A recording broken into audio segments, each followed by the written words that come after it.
തൃശൂരിൽ കെ മുരളീധരനെ കോൺഗ്രസ് നേതാക്കൾ ചതിച്ചെന്ന് കെപിസിസി ഉപസമിതി റിപ്പോർട്ട്. ടി.എൻ. പ്രതാപൻ, ജോസ് വള്ളൂർ, അനിൽ അക്കര എന്നിവർക്ക് തോൽവിയിൽ പങ്ക്. നേതാക്കൾക്കെതിരെ സംഘടനാ നടപടിക്കും ശുപാർശ.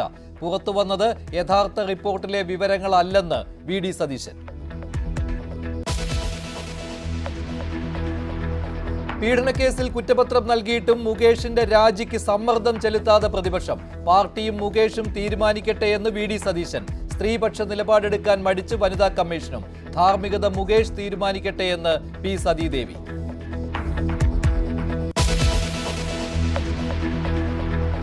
ഡോളറിനെതിരെ കൂപ്പുകുത്തി രൂപ. $1 വിനിമയ നിരക്ക് 87 രൂപ 16 പൈസ. ചരിത്രത്തിലെ ഏറ്റവും കുറഞ്ഞ മൂല്യം. ചൈനയ്ക്കും കാനഡയ്ക്കും മെക്സിക്കോയ്ക്കുമെതിരെ ട്രംപ് ഇറക്കുമതി തീരുവ കൂട്ടിയത് രൂപയ്ക്കും തിരിച്ചടി.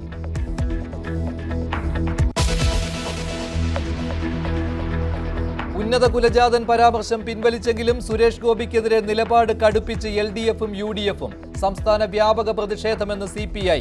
മാപ്പിൽ തീരില്ലെന്ന് വി. ശിവൻകുട്ടി. പ്രതികരിക്കാതെ BJP നേതൃത്വം. പാർലമെന്റിന് മുന്നിൽ കേരള MPമാരുടെ പ്രതിഷേധം.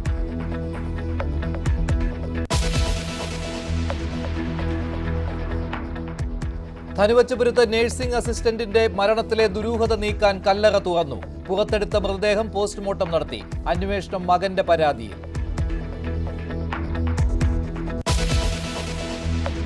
ഭയങ്കരമായിട്ട് ഉപദ്രവിക്കായിരുന്നു.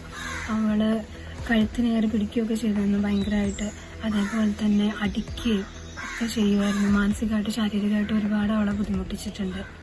മലപ്പുറത്ത് ഭർതൃവീട്ടിൽ ആത്മഹത്യ ചെയ്ത വിഷ്ണുജ നേരിട്ടത് കടുത്ത പീഡനമെന്ന് സുഹൃത്ത്. മൊബൈൽ ഫോണിലടക്കം സംസാരിക്കാൻ സ്വാതന്ത്ര്യമുണ്ടായില്ല. കൂട്ടുകാരികളുമായി സംസാരിച്ചത് രഹസ്യമായി. ഭർത്താവ് പ്രബിനെ കോടതിയിൽ ഹാജരാക്കി.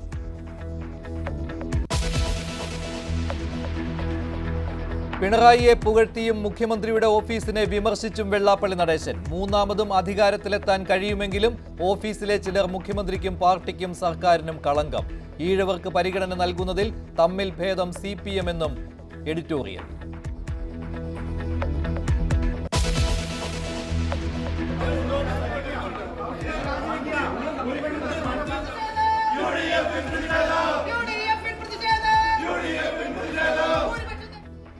വിവാദത്തിനിടെ ചേർന്ന കൂത്താട്ടുകുളം നഗരസഭാ കൗൺസിലിൽ ബഹളം. UDF പ്രതിഷേധത്തിനൊപ്പം കലാരാജു. അധ്യക്ഷ രാജിവെക്കണമെന്ന ആവശ്യത്തിൽ UDFന് പിന്തുണയെന്ന് കലാരാജു.